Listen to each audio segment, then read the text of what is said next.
With social media and 24-hour news, we have entered a new era of openness in the last few years, and that has created a new set of standards, rightfully so, for all people in our politically correct culture. As you know, welcome Ken Dolan-Del, a therapist, to help us kind of understand what men can do in this Me Too era that we now live in. And Ken, I want to say one thing before we get started. I know this might seem odd at first. It's two men talking about Me Too, but that's the point. That is exactly the point. Men should be able to talk about this. Well, men, we need to talk about it because, let's be honest, we're responsible for it. Men do the behaviors, the sexual misbehavior that is the problem. And women are raising their voices, which is great because don't we all want a society where everybody's equal, everybody's treated respectfully? Yeah. Now, I think the Me Too movement is a no-brainer. It's important. We should have it. So I'm going to play devil's advocate for like 3 seconds. What if someone will say to you, "Well, isn't this going to create this opportunity for people to lie, to get back at someone, and then you can ruin them in an instant because we all jump on something immediately in this PC culture"? The truth of the matter is that these kinds of misbehaviors, these kinds of assaults are greatly underreported. So for the most part, it's the opposite. It's the situation where look at what happens to people who come forward and say, this was done to me. It's an extremely risky thing to do, and most of the time they are piled on, they're attacked, they're degraded in one way or another.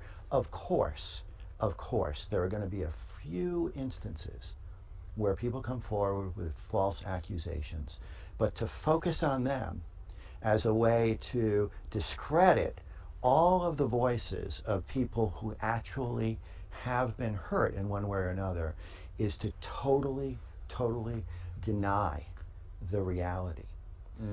Now, how does this fit into the code of masculinity? Well, that's the thing, right? We've all been taught, most of us have been taught, things that are not great about the way we should think about girls and women. That whole thing about you run like a girl or you throw like a girl.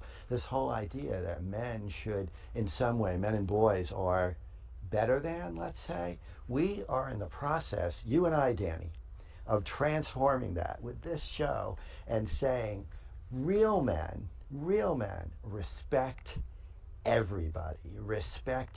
everybody across all the differences of gender, race, sexual orientation, all of that. That's what we have to do with that code. We have to change it. I'm with you. Yeah, I know you are. And when I auditioned for this job, one of the reasons I got it is because I started rifling off facts about Barry Manilow, which is not a manly singer to like, but it proved that I appreciate stuff on both sides of this spectrum that we've created in our own society of what's manly. And what is more positive about masculinity than the courage to stand up and defend other people, defend the people who we love and who are close to us.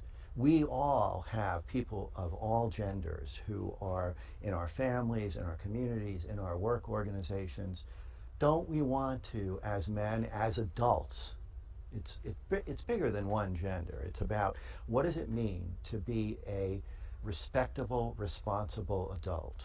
And the way I see it is it's all about being respectful to other people and standing up for that kind of a morality in our culture. Now, how do you think people can issue the right apology from right here, from the heart? Well, again, we've been taught things as men that have perhaps led us to say things, to do things that have not been terribly respectful. Maybe we've made some comments about somebody's appearance, or maybe we've done something even more serious than that. It's important for us to take stock.